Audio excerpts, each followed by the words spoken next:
后来继续来看台北市政府的发言人罗旺泰就任到还未2个月咧，昨到闪电来请辞，讲台北市长周万安已经甲留2届了，但是罗旺泰要辞职的意志真坚定。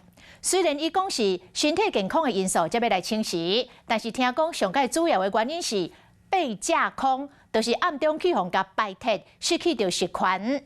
另外，进前做议员换跑道到市政府来做民政局长的陈永德，嘛伫面册透露讲真无用，比做议员搁较无用，伊嘛足想要退休的，也毋过毋敢甲周万安讲安尼哦，想无道义咯。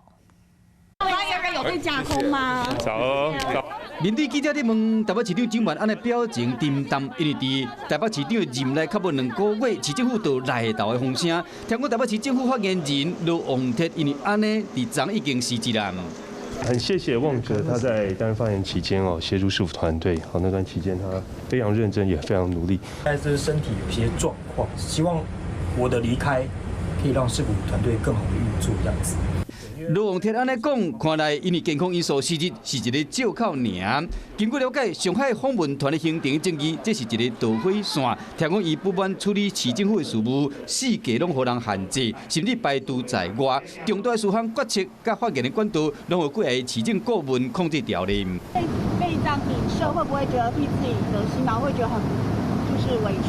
哦，不会啦，我们就把市府的事情做好就好了嘛，对不对？因为像外面媒体大家都写说是权力被架空。这个你要问当事人，我怎么会知道呢？是由其他人代理市长去指导他下指导棋，那指导错了，恐怕承担的还是这个发言人本人的话，可能就会让他萌生辞意。我个人觉得说，我强烈的推荐英伟来当台北市的发言人。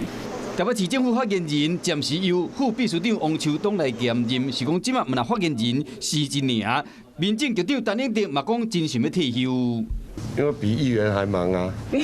有跟市长反映吗？没有，不行啦，太没道义了，不好。就任较无2个月，真侪人烧钱要走，敢有法度控制这个局面，就看张市长的魄力。